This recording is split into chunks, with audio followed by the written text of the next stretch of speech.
তোমার এই হাতুড়ে ডাক্তার না থাকলে তুমি কাকে পেতে বলো তো? ভাগ্যিস কামরুল বুদ্ধি করে আমাকে ফোন করেছিল। এসব বলে আর কষ্ট বাড়িও না বন্ধু।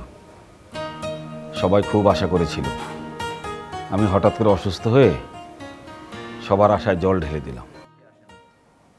শোনো, কোনো কিছুই হয়নি। এই অসুখ তো আর ঢাকঢোল পিটিয়ে আসবে না। আরে তাই বলে এই অসময়ে সমস্ত কিছু ঠিকঠাক সবাই তৈরি হয়ে আছে, বের হওয়ার এমন সময় হঠাৎ করে মাথাটা কেমন যেন ঘুরে উঠলো। তারপর তো আর কিছু মনে নেই। হ্যাঁ শুনেছি, কামরুল তোমায় ডাকতে এসেছিল, এসে দেখে তুমি বিছানায় জ্ঞান হারিয়ে পড়ে আছো। এটা কোনো কথা হলো বলো? এরকম একটা সময় এসে অসুস্থ হয়ে গেলাম, কোনো কথা হলো? মানে হয় কোনো? ভালোই তো হয়েছে। যদি কক্সবাজার গিয়ে তোমার এই ঘটনাটা ঘটতো তাহলে কি হতো বলো তো? সবার আনন্দটাই মাটি হয়ে যেত। হ্যাঁ, এই কথাটা অবশ্য তুমি ঠিকই বলেছ। শোনো, বয়স হয়েছে, এবার একটু সামলে চলো, শরীরটাকে একটু যত্নাত্তি করো। আরে হ্যাঁ, সেটা তো করছি। সময় করে 3 বেলা খাওয়া, ঘুম, ওষুধপত্র সব তো তোমার কথা মতোই হচ্ছে। ইদানিং তো আবার তোমার সঙ্গে হাঁটতেও বেরোচ্ছি। টেনশন, তোমার এই টেনশনের বোঝাটা মাথা থেকে ঝেড়ে ফেলতে হবে। চেষ্টা তো আর কম করছি না বন্ধু। চাইলে কি আর সব টেনশন ঝেড়ে ফেলা যায়? আমি বুঝতে পারছি না তোমার আবার টেনশন কিসের। আর যতটুকু আছে সেটা কম বেশি সবারই থাকে, তুমি চাইলেই সেটা দূর করতে পারো। শোনো, তোমার একটা নিজস্ব হয়তো প্ল্যান আছে, সেটা দিয়ে তুমি সেটা সমাধান করতে চাইছো। তুমি বলো, সেটা কি আমার ভুল ডিসিশন ছিল? না মানে আমি তা বলছি না, তবে ওসব নিয়ে তুমি যতটা ভাবছো ততটা না ভাবলেও চলে। আমি তোমার কথা মতো কক্সবাজার যেতে রাজি হয়েছিলাম। ওটা শুধুমাত্র আমার জন্য একটা ট্যুর ছিল না, ওটার জন্য আমার নির্দিষ্ট একটা প্ল্যান ছিল, কিন্তু সেটা আর এক্সিকিউট করা হলো না। আচ্ছা, এই কোন প্ল্যানের কথা বলছো তুমি? আরে আরমানের বিয়ের প্ল্যান। আমি ভেবেছিলাম কক্সবাজার সমুদ্র সৈকতে বসে আরমানের বিয়ের এই ডিক্লারেশনটা দেব, সেটা তো আর হলো না।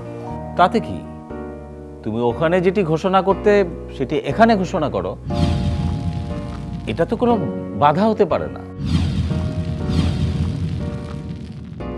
আরে বন্ধু, ঠিক বাধা নয়, কিন্তু পরিবেশটাও তো একটা ফ্যাক্টর, তাই না? আহা, তুমি সেই পরিবেশটা এখানে তৈরি করে নাও। শোনো আশরাফ, তুমি একজন বিচক্ষণ মানুষ, একজন সফল মানুষ, চৌধুরী গ্রুপের মতো একটি গ্রুপের প্রতিষ্ঠাতা, 3টি সুপুত্রের জনক। তাছাড়া সারা জীবন অনেক প্ল্যান তুমি সফলভাবে এক্সিকিউট করেছো। এটা তো একটা খুব সামান্য একটা ব্যাপার তোমার কাছে, মানে এমন একটা সামান্য পরিবেশ তৈরি করা তোমার জন্য কোনো ব্যাপারই না। দেখি কি করা যায়। তো আরমানের বিয়েটা এবার দিতেই হবে।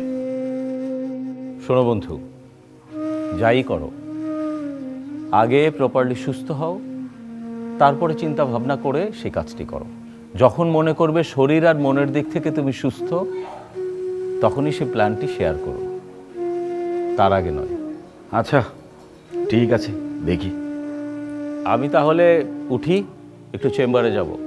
আর ওই শরীর খারাপ হলে আমাকে অবশ্যই খবর পাঠাবে। তুমি কিছু মনে করো না বন্ধু, তুমি এমনিতেই এসে আমাকে দেখে যাও। বুঝতে পেরেছি, ডাক্তার হিসাবে তাহলে আমাকে সার্টিফিকেট দিচ্ছ? না না, ডাক্তার হিসাবে না, বন্ধু হিসাবে বলছি। আরে যখন মরে যাব, খাটের পায়া তো একটা খালি থাকবে, কে ধরবে? তুমি ছাড়া আমার কে আছে বলো? কি বলছো এসব? মানে এখনই দায়িত্ব এড়াতে চাচ্ছ? এসব অবান্তর কথা বলো না। মৃত্যুর কথা শুধু কাপুরুষেরাই ভাবে। তুমি একটা সফল মানুষ। শোনো, বেশিক্ষণ বসে না থেকে গিয়ে একটু শুয়ে বিশ্রাম নাও। আমি আসি। Best of luck.